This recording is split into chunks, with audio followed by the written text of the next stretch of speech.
Yo guys, check kamusta mga idol. So ayan, mag-update tayo ngayong umaga ng linggo mga lodi, no? Sunday morning. So ayan, pero bago tayo mag-start mga idol, babatiin ko lang, hindi ko nabati kahapon. Ayan, sorry idol si M Jag, ayan, yung nag-super thank sa atin mga lodi, no? Ayan, nag-super thank siya sa atin mga lodi. So shoutout sa kanya at sa mga OFW natin na tunay na bayani ng Pilipinas mga lodi. Shoutout sa inyo lagi. Every day, every morning, every night. Shoutout sa inyo. Sorry idol medyo kasi ako inaanto ko kahapon Kaya hindi ko naalala. So ayan shoutout sa iyo idol M Jag. At ngayon mag-update na tayo. Pero syempre, alam nyo na ang gagawin. Like muna tayo ng ating video mga idol, no? At sa mga gusto ng ganitong content, every day, every morning, every night, meron tayong update sa ating crypto, XRP, NFT news at global news, trending news. Subscribe na kayo sa ating channel, mga idol, no? So, ito yung mga mangyayari ngayon sa ating market, no? Yung mga event na makakaapekto sa ating market. So, June 2, bukas pa pala to mga idol. June 2, meron tayong PMI ng alas 10 ng gabi. No? June 3 naman, medyo malayo ang pagitan nito. Alauna ng madaling araw to, mga idol. Tapos biglang alas 10 na ng gabi yung job opening natin. Pero medyo importante itong 1 AM. Kasi galing sa meeting si Jerome Powell at si si Trump Baka meron silang napag-usapan. So magkakaroon kaya ng emergency cut rate. Pero hindi natin alam So ayan, June 4, June 5 at June 6 meron tayo lahat mga lods, no? So etong unang linggo ng June magiging magiging interesting at baka maging sobrang volatile ng ating market, no? So binabalaan na agad kayo mga idol. Ngayong unang linggo ng June, medyo magiging mabigat to mga lods, no? Maraming kulay pula lahat 'yan, no? Kasi sunod niyan June 11 na. CPI na agad. Mga lodi, June 11. So, malayo-layo pa. June 10, lockdown na. May news tayo dyan sa lockdown na yan. Ang dami nag-PPM sa akin kung ano raw masabi ko dyan. Wala naman ako masabi dyan. Anong gusto nyo sabihin ko? So, ayan So, ito naman ang ating crypto bubble sa loob ng isang oras. Ayan. Sa 1 hour. Pero sa day, medyo green pa tayo sa day mga lods So, parang nagko-correction tayo ngayong oras na to, mga idol, no? Grabe, From green to red. Ang bilis, no? Nawala yung 50% nito. Asan na, uy? Ay, ito. Ayan, 46 pala. From 46% to negative 5. Grabe, ang bilis nun, mga idol.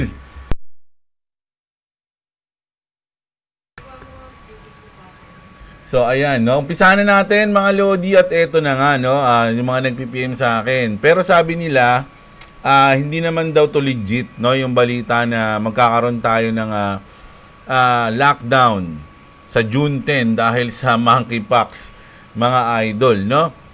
Pero isipin natin mga lodi, sa tingin niyo ba magkakaroon tayo ng lockdown lalo na dito sa atin? Mukhang medyo malabo kasi na-experience na natin yung lockdown Alam natin kung ano yung epekto nun, lalo na sa mga araw-araw na nagtatrabaho, 'di ba? Lalo na sa mga mag-aaral kasi pasukan na sakto June 16 pasukan na, 'di ba? Tapos June 10 magkakaroon ng lockdown di GG, hindi na makakapasok yung mga bata, 'di ba? So mukhang malabo to mga idol. Tsaka mukhang hindi na papayag yung mga tao, yung mga normal na tao. Siguro kung magkaroon man lang lockdown, laging may gulo. Kasi maraming pasaway. Maraming hindi susunod. Parang ganun. Kasi syempre, wala naman silang makakain Araw-araw sila kailangan magtrabaho, lalo na yung mga ordinaryong mamamayan natin ng Pilipinas tulad natin. Di ba? Syempre, yung iba na kailangan magtrabaho bago kumain, anong gagawin nila? Asar naman sa ayuda. Buti sana kung patas yung ayuda. Yung mga pinsan ka mag-anak lang ng mga mga barangay yung nabibigyan, yung kaaway hindi binibigyan. Okay na yan. Di ba? So, mukhang malabo mangyari to sa mga nagpi-PM sa akin. Tsaka sinabi naman mga idol na ano na hindi siya fake news nakalagay. Fake news, fake lockdown. 'Di ba? Pero kung lalalayan, kung talagang makikita na talagang kasi GMA kasi yung nag-post eh. Nung isa GMA nag-post. No? Pero mahirap to, mga idol. Sa akin, medyo negative to, mga lods. No? Kayo, gusto niyo ba mag-lockdown? Alam niyo kung sino lamang lang sa lockdown? Yung mga nasa government na nakaupo, sila yon. Kasi wala man sila, hindi naman sila naghihirap eh. Mga lodi, 'di ba? Yung mga maapektuhan talaga nito is yung talagang mga normal na tao na araw-araw nagtatrabaho. So negative tayo diyan, mga idol. Kasi sabihin negative paano kung kailangan na nga di makakalat na yung virus? Hindi ko alam. Ganoon talaga eh, mga idol eh. Kasi sa tingin ko yung mga tao, dahil nga doon sa COVID, maraming naging negative doon eh. Yung iba hindi naniniwala. Yung iba, 'di ba, yung iba kailangan pa magpabakuna, puta, wala naman palang silbi 'yun. Dami ko napanood na ganoon tungkol sa COVID. Yung tinanong yung doktor, nakakagamot ba yung bakuna sa COVID? Oo daw. Kasi sinabi niya, ba't yung mga namatay karamihan may bakuna? Yung mga walang bakuna hindi naman namatay. Kasi nga binakunahan daw sila. Meron ako napanood na ganoon eh. Hindi ko na kasi kasi hindi naman yung content ko. Pero napanood ko yun. So, natawa ako dun. Sabi ko, lugi ah. Mga nagpabakuna pa yung na-deads.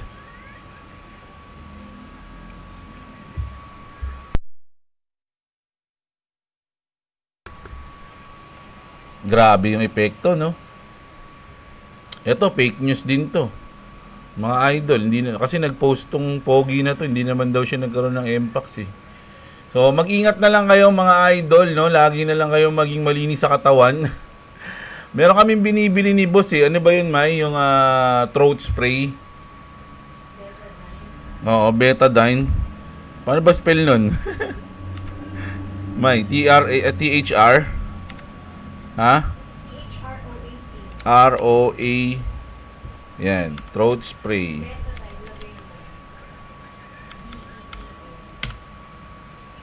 Ito, yung Betadine na to. Promote pa eh, no? Malaking tulong to mga idol kasi karaniwan ng mga virus, di ba pag sumasakit yung lalamunan mo, doon na nagsisimula yung papunta na siya sa loob. So, sa lalamunan pa lang, i-spray mo na to.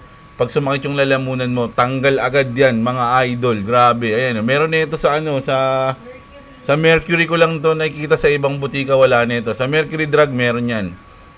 Yan yung Povidone Iodine Betadine Throat Spray. Oh, ayan, kill germs. Ayan. Nabanggit pa natin yung spray ah. So ayan, grabe yan mga idol, no? So sana hindi na magkaroon ng lockdown.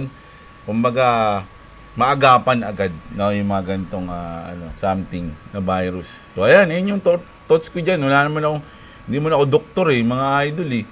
Ki-crypto lang ako eh. So ito na. Umpisahan natin dito. Grabe to mga lodi. Nakakalungkot na hindi ko alam kung ano magiging reaction natin dito.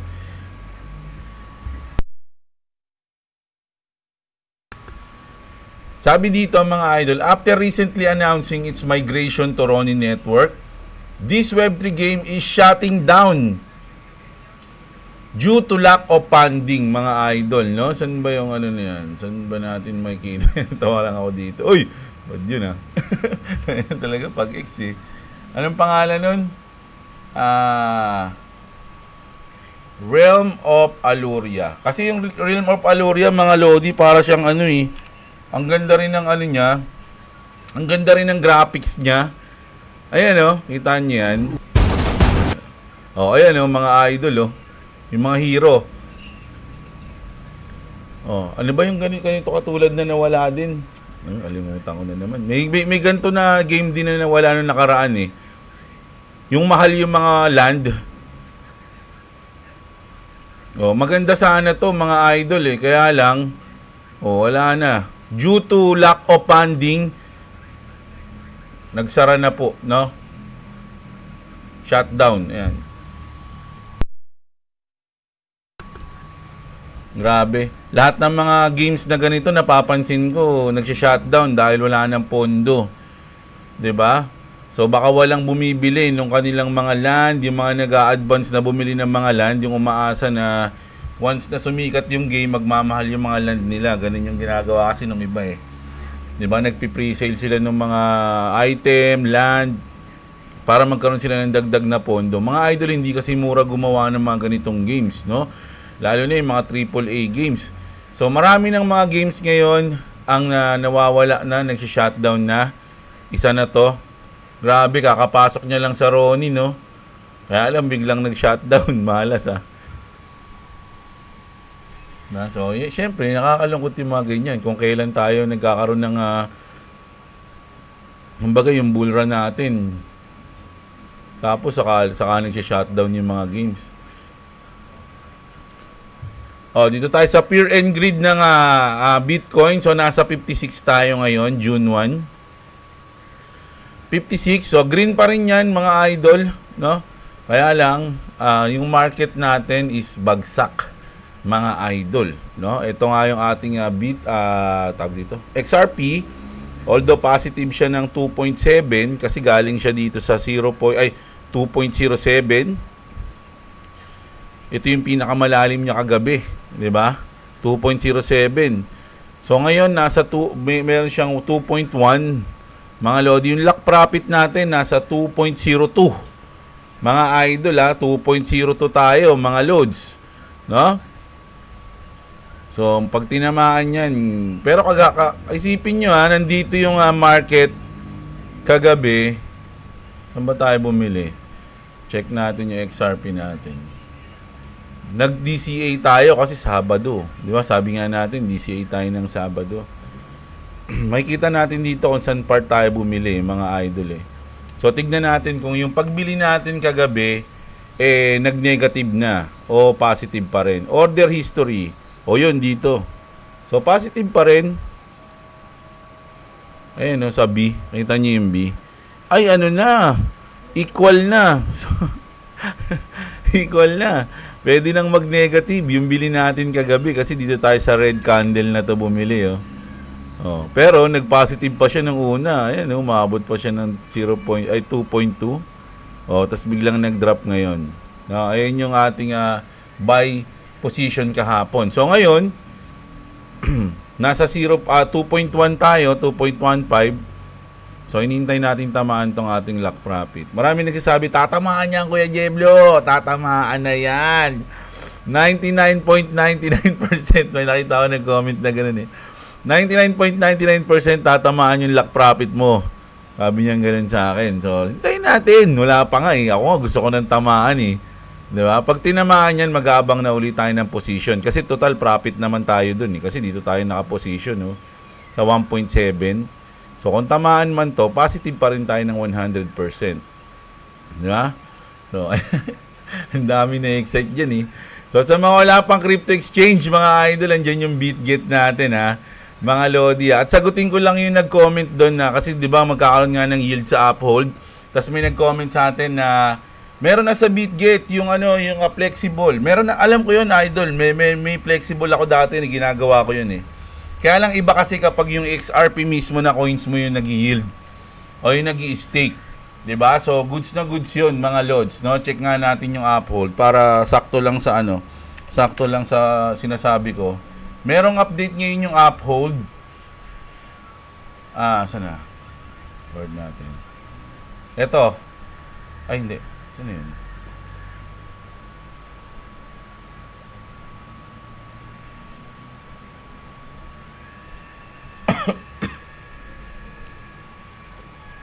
Saan ba yun? Kanina nakita ko yun Wala na. Ito. Ay. Hindi yan eh.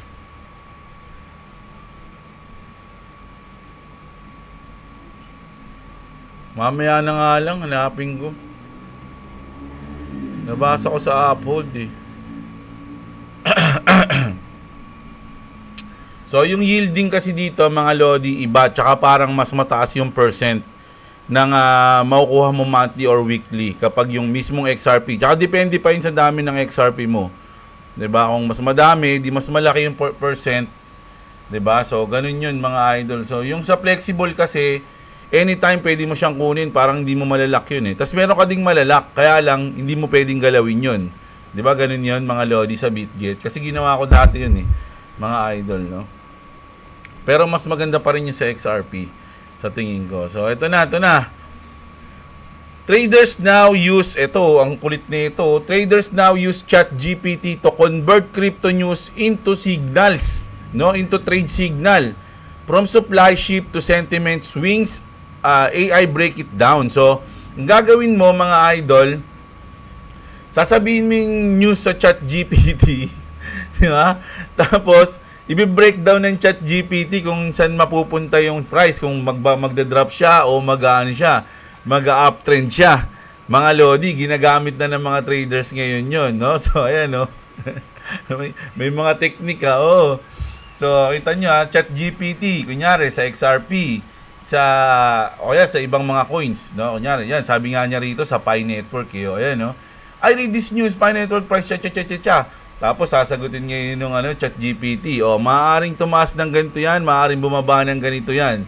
So, antindi, mga idol, no? So, nagagamit na yung ChatGPT sa trading. Pero ako, sa tingin ko, ako lang, huwag kayo masyadong umasa dito. Sa akin, pwede nyo kuhanan ng idea. Kumbaga, nag-TA kayo, tapos, ang tingin nyo magpa-pump. Pwede nyo parang dagdag suggestion.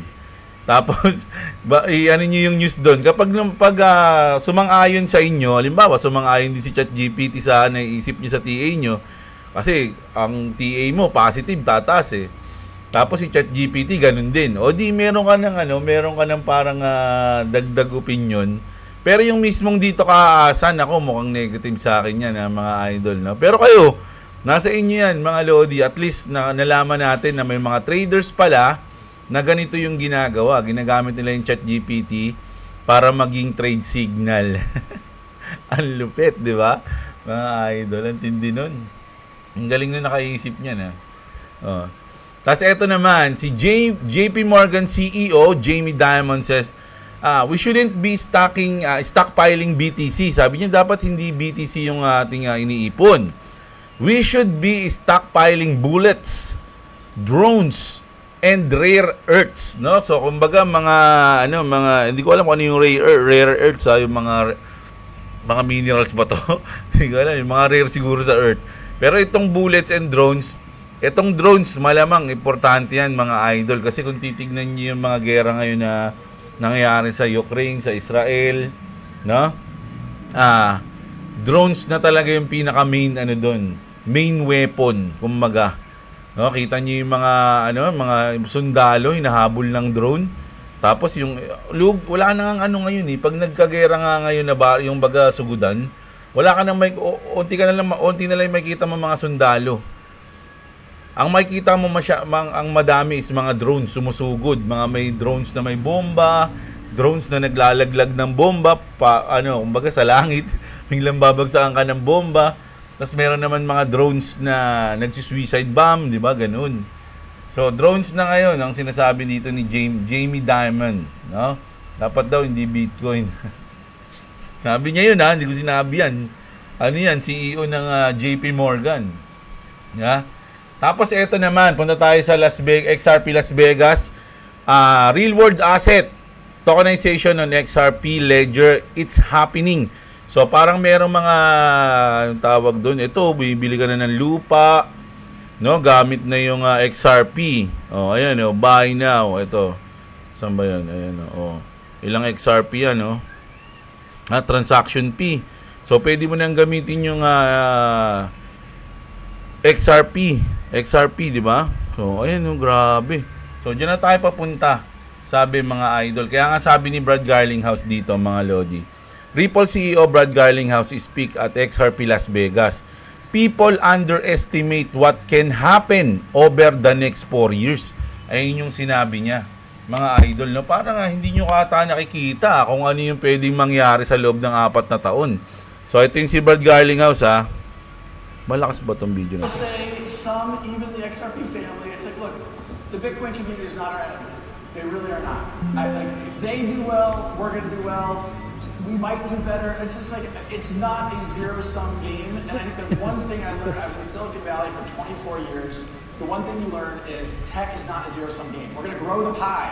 And David Schwartz was up here yesterday talking about rewiring the entire banking system and what this looks like maybe in 10 years or 20 years. We underestimate how big that change is and how profound it is. And we get there by being collaborative and working together, not against each other. Sorry, I'll shut up. So, working together, not against each other. Eh, yung sinabi ni Brad Garlinghouse, no? So, grabe. Yung sobrang bullish kaya ng mga dito, mga idol, ng mga XRP content creator. Sila Vincent, sila Edo Parina, sila Edo Manzano, Edo Parina. Ano sila? Sobrang bullish sila sa mga nangyari sa XRP Las Vegas. Parang mas lalong lumakas yung kanilang paniniwala, mga idol, na si XRP is gagamitin talaga pang reset ng mundo. Ayan, mga idol, no? Tas eto, may bago nga tayong video ng partnership ng Unicambio, one of the oldest and largest foreign exchange agencies in Portugal, no? In Portugal, mga idol, no? Meron silang bagong video na nilabas. At ang huli niyan sa partner nila is ang Ripple, no? Bumilis daw, gumanda, nagmura, at ayun na. Ripple. Eto, mga idol, ito, hindi ako sangayon dito, masangayon ako sa nag-post.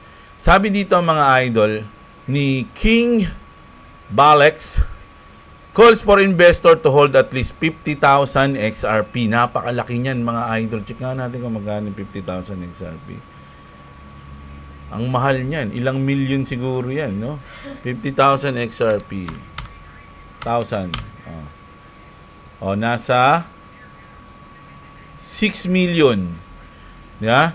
6 million pesos ang sinasabi niya dito na dapat mag-invest tayo sa XRP. Kung bibili ka ng 50,000 XRP ngayon, ha, nasa 6 million na yan. So, ayun yung sinabi niya, mga lodi. So, sabi dito ni eto, pares kami ng sinasabi, parang pares kami ng opinion. Sinabi ko na to kahapon, eh. Sabi niya, absolutely not. Avoid the people trying to make others feel bad about their amount of XRP. Tama yun. Kasi kung ngayon lang yung kaya mong bilhin, eh. Diba? Anong gusto mo? Benta mo yung anak mo.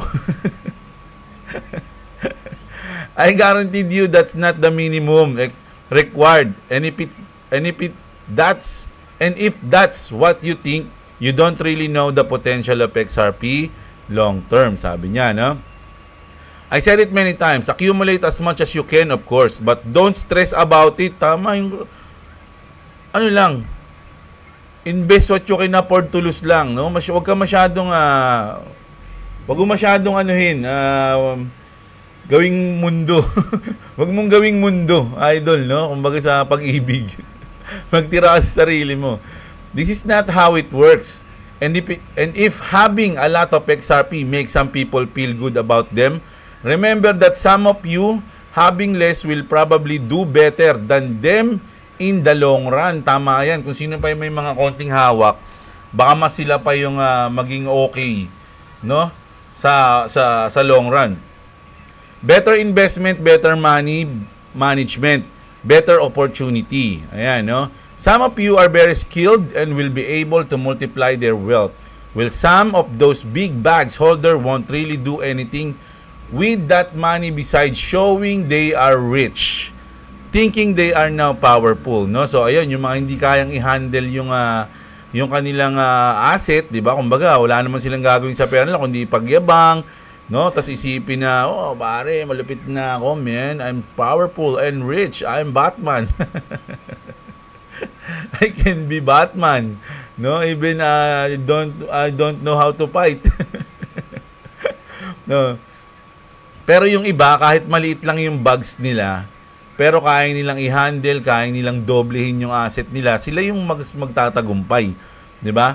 Believe me, a lot of you will do very well. It doesn't matter if you see people becoming billionaires and you have only 50 millions, no? Grabe, 50 millions, laki na niyan eh.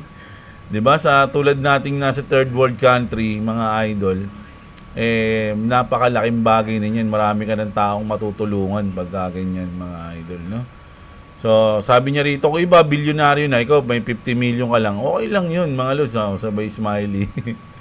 Anybody who tells you that's not enough and can't live with that doesn't know how life works. So, ayan, no? So, ikaw, dati kang mahirap lang tapos nagkaroon ka ng ganyan di ba? So, hindi ka pa ba magiging masaya? Okay lang yun, makita mo silang mga bilyonaryo. Ang tanong, hindi naman lahat ng mayayaman masaya, mga idol, tandaan nyo yan, no? Hindi lahat ng may pera, mayayaman, bilyonaryo, masaya. Yan ang tatandaan nyo. Sabi nga ni Jim Carrey, di ba? Sa isang salita niya, parang sa may parang awards, nagsalita siya doon. Sabi niya, I wish Tagalog kasi yung salita niya Sabi niya, I wish lahat ng tao magkaroon ng kotse, malaking bahay, maraming pera. Sabi niya gano'n. Para malaman nila na hindi ayun ang sagot, no? Sa pagiging masaya. Parang gano'n yung sinabi niya. So, ang galing nun, natuwa ako dun sa sinabi niya na yun. So, magaling yung si Jim Carrey. Idol natin yan. Sabi niya rito, I hold BTC and Ethereum. My net worth is not 50 million yet. And I can tell you how amazing your life will be with even less than that. No? Siguro masaya na si Idol kung ano yung hawak niya. It's coming from someone who already made it in crypto, not someone who is waiting for this to happen. So I can speak realistically about it. Don't feel bad about your bags. Don't compare them to others. Don't listen to people telling you that you need a minimum amount of 50K or 100K or whatever amount. This is ego, sabi niyang ganun, no? This is also why I encourage you a lot to get more and more familiar with finance, assets management, etc. Even someone with 50K can do very badly if they are not financially fluent. You will see a lot of them when XRP moons, no? So inaasahan niya na pag nag-moon si XRP, yung mga may malalaking bags, meron dyan talaga nasasablay yung galawan, lalo na yung mga walang plano, walang strategy, no? Tapos bigla na lang silang boom, nag-moon, di na nila alam kung anong gagawin nila, paano nila ilalabas, magkakamali sila sa mga decisions nila kasi doon pa lang sila mag-iisip sa oras na yun. So, mas maganda ngayon pa lang, may plano ka na, may strategy ka na, alam mo na kung anong gagawin mo. Ayun yung best move, no? Mga idol, to have a plan, no? Before you go away, di ba? So, ayun, mga idol. Ang tindi ng news natin ngayon, mga lods, no? Eto, mga kipax. Sana dito mangyari, mga lodi, no? So, grabe yung news natin ngayong Sunday morning. So, mamaya mag-aanap pa tayo ng mga malulupit na news para i-update ko kayo ng gabi, no? So, alam niyo naman yan, love na love ko kayo. At again, salamat po sa mga nag-super thanks sa akin, no? Si M-Jag tsaka si Idol yung isa, nakalimutan ko naman. Mamayang gabi babanggitin ko yung isa nag-super thanks. So ayun, mga idol, no? Maraming salamat sa mga nag-super thanks. Siguro sila yung mga OFW natin na alam niyo yun, yung syempre yung mga nanonood. Minsan kasi yung mga OFW natin, libangan na lang talaga nila din yung manood ng mga YouTube, no? At yung mga makakatulong at nakaka-entertain sa kanila. So salamat sa inyo. At alam niyo yun, mga idol, ingat kayo dyan lagi. At sana sabay-sabay tayong mag-profit ngayong bull market. So ayun, mga idol, kita-kits tayo. Maraming salamat. Huwag nyo kalimutang i-like yung video natin. Check nyo yung mga link dyan sa description sa baba. Love you all, mga idol. Magandang araw sa inyo, mga kapatid. At what's up? Subscribe to Clovis TV and subscribe to Jebla. If you want to subscribe to me, it's linked in the description. If you don't subscribe to me, I'll give the Mike Tyson special. Can you subscribe? Rhymes are good.